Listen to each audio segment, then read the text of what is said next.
கிறிஸ்துவுக்குள் அன்பானவர்களே, இன்றைக்கும் அந்த மகிமையின் மேகத்தை பற்றி நாம் அம், சில வார்த்தைகளை நாம் பார்க்கலாம். மகிமையின் மேகம். மேகம் வந்தால் மழை பெய்யும். மழை பெஞ்சால் பயிரெல்லாம் நல்லா செழிக்கும். விவசாயிகளுக்கு மற்ற எல்லாருக்குமே உணவு கிடைக்கும். ரொம்ப அதனால் ஆசீர்வாதம். பூமிக்கு மழைன்றது ஆசீர்வாதம். அதுபோல் தான் பிரியமானவர்களே, இந்த மகிமையின் மேகம் நம் கூட வரும்போது நம் வாழ்க்கையில் நம் ஆசீர்வாதத்தை குறைவின்றி காணலாம். ஹல்லேலூயா. ஒரு விவசாயி என்ன செய்வான்னா, எப்போயுமே மழை வருதான்னு சொல்லி வானத்தில் மேகம் இருக்கா, கார் மேகங்கள் இருக்கா, எப்படி காற்றடிக்குதுன்னு சொல்லி வானத்தையே மேகத்தை பார்த்துக்கிட்டே இருப்பானாம். ஏன்னா அதில் தான் அவனுக்கு ஆசீர்வாதம் இருக்குது. அதுபோல் நமக்கு தேவனுடைய அந்த மகிமையின் மேகம் நம்ம கூட இருக்கும்போது நமக்கு ஆசீர்வாதம். பிரியமானவர்களே, 40 ஆண்டுகளாய் நம் தேவன் இஸ்ரவேல் ஜனங்கள் அந்த வனாந்தரத்தில் நடந்து போகும்போது 40 வருடங்கள் அவர் மேகமாய் பகலில் கூட போகிறார். ஹல்லேலூயா. ஏன் மேகமாக போகிறாருன்னா, அது போகிறது வனாந்திர பாதை.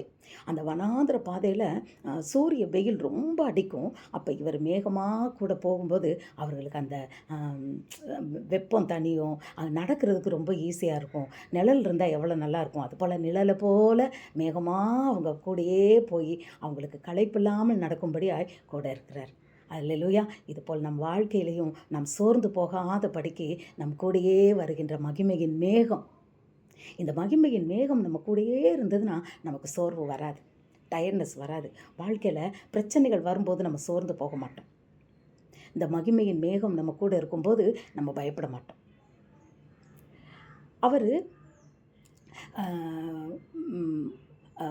4 நாள் தான் அவங்க போக வேண்டியது. ஆனால் அந்த ஜனங்கள் சந்தேகப்பட்டதுனால 40 ஆண்டுகள் வனாந்திர வழியாக நடத்துகிறார். எவ்வளோ கஷ்டம் பாருங்கள். வனாந்திர வழியாக நடத்துகிறார் 40 ஆண்டுகள். ஆனாலும் மனதுருக்கம் உள்ளவர் கூடயே இருக்கிறார். இதுபோல் தான் பிரியமானவர்களே, நாம் விசுவாசத்தை விட்டு விலகும்போது, முறுமுறுக்கும் போது கர்த்தர் துக்கப்படுகிறார், வேதனைப்படுகிறார். நம்மை ஆசீர்வதிக்க அவர் ரெடியாக இருக்கிறாரு. ஆனால் நம்ம அவசரப்பட்டு என்ன செய்கிறோம்? முறுமுறுத்துறோம். அப்போ அந்த மகிமையின் மேகம் நம்ம விட்டு லேசாக விலகிறது. ஏன்னா விசுவாசிக்கும் போது தான் மகிமையின் மேகம் நமக்கு உதவி செய்யும். இந்த எல்லா ஆசீர்வாதங்களையும் பெற்றுக்கொள்ளணும். இந்த மகிமையின் மேகத்தினுடைய அந்த ஆசீர்வாத மழையை நம்ம பெற்றுக்கொள்ளணும்னா முழுசும் நமக்கு விசுவாசம் வேணும். விசுவாசம் இல்லாமல் தேவனிடத்தில் ஒன்றையும் பெற்றுக்கொள்ள முடியாது. காத்திருக்கணும், பொறுமை வேணும். விசுவாசத்தின் பரீட்சையை பொறுமைன்னு சொல்லியிருக்கல, அந்த பொறுமையில் நம்ம ஜெயிக்கணும்.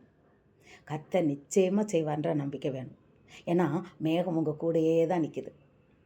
உங்கள் கூடவே தான் நிழல் போல் வந்துக்கிட்டு இருக்கிறாரு. உங்களுக்கு அது பார்க்குறதுக்கு தெரியல. ஒருவேளை அந்த மேகம் விலகி இருந்தால் ஒருவேளை நம்மளை பிசாசு மரணத்துக்கு கூட கொண்டு போயிருப்பான். அந்த மேகம் விலகலை, நம்ம கூடயே தான் வர்றாரு, நம்ம கூடயே தான் இருக்கிறாங்க. பயப்படாதே, நான் உன் வலது பக்கத்தில் உனக்கு நிழலாய் நிற்கிறேன்னு சொல்லியிருக்கிறார்ல. நமக்கு பக்கத்திலே தான் மேகமாய் நம்ம கூட வாழ்க்கை முழுவதும் வருகிறார். இந்த மகிமையின் மேகம் நம் வாழ்க்கை முழுவதிலும் தொடர்ந்து வரும்போது நமக்கு அவங்களுக்கு என்ன பண்ணுறாரு? சாப்பாடு இல்லைன்ற நேரம் காடைகளை 6 லட்சம் ஜனங்களுக்கு காடை கொடுக்குறார், சாப்பாடு கொடுக்குறாரு.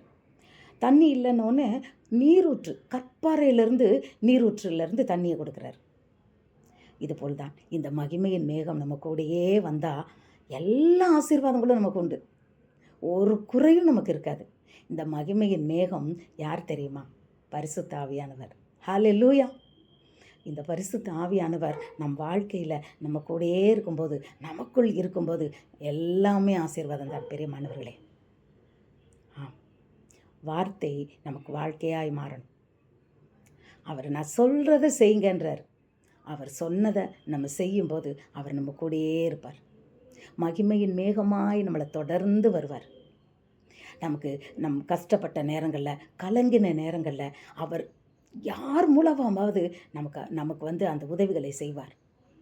எதிர்பாராத நன்மைகள் நம்மளை அடையும். எதிர்பாராத ஆச்சரியங்கள் நம்ம வாழ்க்கையில் நடக்கும். இது நடக்குமா? நம்மளே நம்பியிருக்க மாட்டோம். அந்த மகிமையின் மேகம் நம்ம கூட இருக்கும்போது ஆச்சரியமான காரியங்களை நம் வாழ்க்கையில் செய்வார். அதிசயங்களை செய்வார். அற்புதங்களை செய்வார். ரொம்ப நாளாக ஒரு கவர்மெண்ட் வேலை காத்துக்கிட்டு இருக்கீங்களா? இந்த மகிமையின் மேகம் உங்கள் கூடயே இருந்ததுன்னா நிச்சயமாக கவர்மெண்ட் வேலை கிடைக்கும் பிரியமானவர்களே. இது உண்மை. மகிமையின் மேகம் நம்ம கூடயே இருக்கணும். ஆவியானவர் நம்மை ஆளுகை செய்யும்படியாய் அந்த பரிசுத்தமுள்ள தேவனுக்கு நம்மளை பரிசுத்தப்படுத்தி நம்மளை ஒப்பு கொடுப்போம். மகிமையின் மேகத்திலிருந்து நாம் ஆசீர்வாதங்களை பூரணமாய் பெற்றுக்கொள்வோம். வார்த்தை வாழ்க்கையாகட்டும். God bless you.